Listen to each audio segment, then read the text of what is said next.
الذئب العجوز رمى سكة قطر ملفوفة، وكان ناوي يخلي القطر اللي معدي يوقع على دروبي، بس دروبي فضل هادي جدا. جري ناحية الزريبة اللي ورا البيت، فتح الباب وبحركة ذكية قدر يبعد من غير ما يستسلم. بعدها الذئب حاول يوقع دروبي بصخرة كبيرة، فضل يزق فيها بكل قوته، بس الصخرة ما اتحركتش.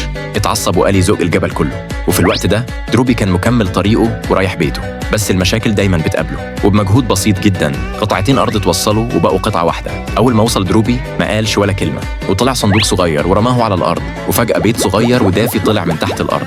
الصندوق التاني كان أغرب، أول ما فتحوا سور طويل ملوش آخر طلع. قبل ما البقرة تاخد بالها لقت نفسها بره السور وهي لسه بتشرب مية، فجريت تشتكي.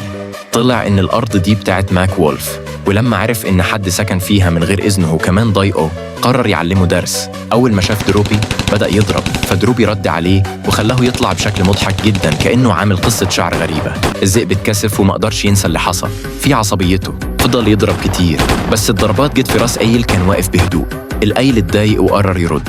الذئب خاف وجري، فتح باب زريبة والقايل دخل وراه، قفل الزريبة وصغرها ورماها، لكنه اتفاجئ إن القايل خرج تاني وخبطه خبطة طيرته في الهواء، وبالصدفة وقع جوه بيت دروبي. الذئب استغل الفرصة وربط دروبي ومراته، وكان شكلهم في موقف صعب، وقرر يضايق الصغير الأول ويمنع عنه اللبن من غير ما يعرف إن الصغير ده مش عادي.